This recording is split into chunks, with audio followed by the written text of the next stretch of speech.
কক্সবাজার এখন পর্যটক শূন্য হলেও প্রতিদিন বিকেলে ইফতার করার জন্য সমুদ্র সৈকতে ছুটছেন স্থানীয় শত শত মানুষ। সপরিবারে অথবা বন্ধু বান্ধব মিলে দল বেঁধে ইফতার করার জন্য জনপ্রিয় হয়ে উঠেছে কক্সবাজার সমুদ্র সৈকত।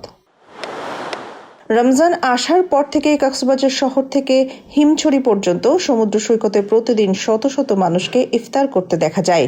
আর গরম বাড়ার সাথে সাথে সৈকতে ইফতার করা মানুষের হারও দিন দিন বাড়তে দেখা যায়। দল বেঁধে স্ত্রী, সন্তান ও বন্ধু বান্ধবদের নিয়ে সমুদ্র সৈকতে ইফতার করতে আসেন অনেকে।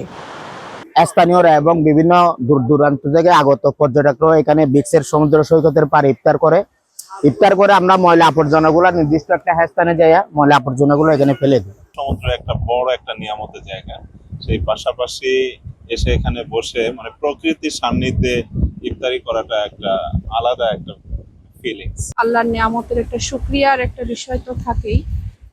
এখানে ইফতার করে পাশে মসজিদ আছে, এখান থেকে নামাজ পড়ে বাড়িতে বাসায় চলে যায়। কক্সবাজার শহর ছাড়াও জেলার অন্যান্য সমুদ্র তীরের বাসিন্দাদের কাছেও সৈকতে ইফতার করা একটি আবহমান সংস্কৃতির অংশ হয়ে উঠেছে। স্থানীয়রা জানান, সৈকতে প্রতিদিন শত শত মানুষ ইফতার করলেও সৈকতে কোনো ইফতার বিক্রি হয় না। মূলত সেই ইফতার ঘরে প্রস্তুত করে অথবা দোকান থেকে কিনে সৈকতে নিয়ে যাওয়া হয়।